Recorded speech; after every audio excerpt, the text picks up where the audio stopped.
I really don't want a discussion about the wall to be part of my opening triplet, so I'm going to sidestep that as best I can and arrive on something just a little bit more clear-cut. Next, as part of a brief preface, I am not an expert. I am not so arrogant as to keep this opinion forever regardless of compelling argumentation and evidence to the contrary.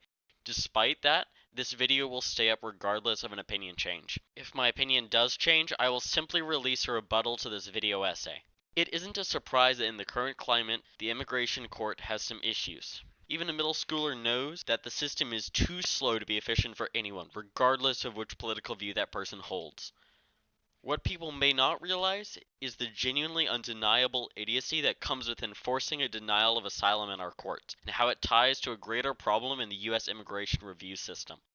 One of the current crises in the United States is the caravans. While I won't be discussing the caravan itself, immigration is notably slow, and the sudden influx of people has only made the situation more stressed. While an alien with a court date close and money for an attorney usually shows up, if they don't, they're given an automatic removal order.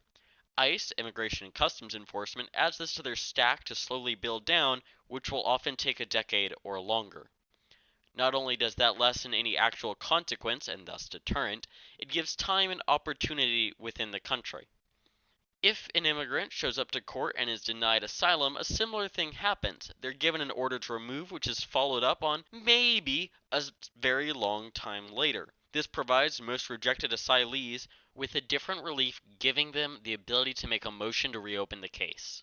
Two very simple ways to do this are to just get married or to have a kid in the US, which is doable and is arguably legal under the current system.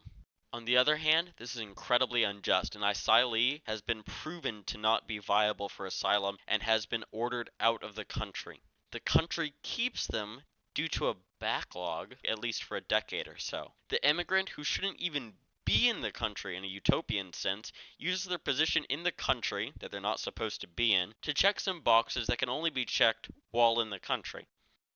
The exploitive immigrant uses these checkboxes to reopen the case and be possibly allowed to stay in the country. So that's already a mess of inconsistency. But who else does it hurt? It hurts the lawful immigrants who already have the qualifications to be let in. Getting into the US legally and without any tricks is admittedly a pain at the moment, only made worse through asylum seekers that jump the gate twice and prevent legal entry. How can we be allowing a government to keep definitionally criminal people, seeing as crossing the border is a crime, to bypass systems due to the government's self-caused backlog? Furthermore, how can we allow this backlog and this system to sideline the good people following the rules and guidelines to gain entry? This cannot be just. I don't mean to cause a riot, but we need to stand up to make our system more just and efficient than what we have now.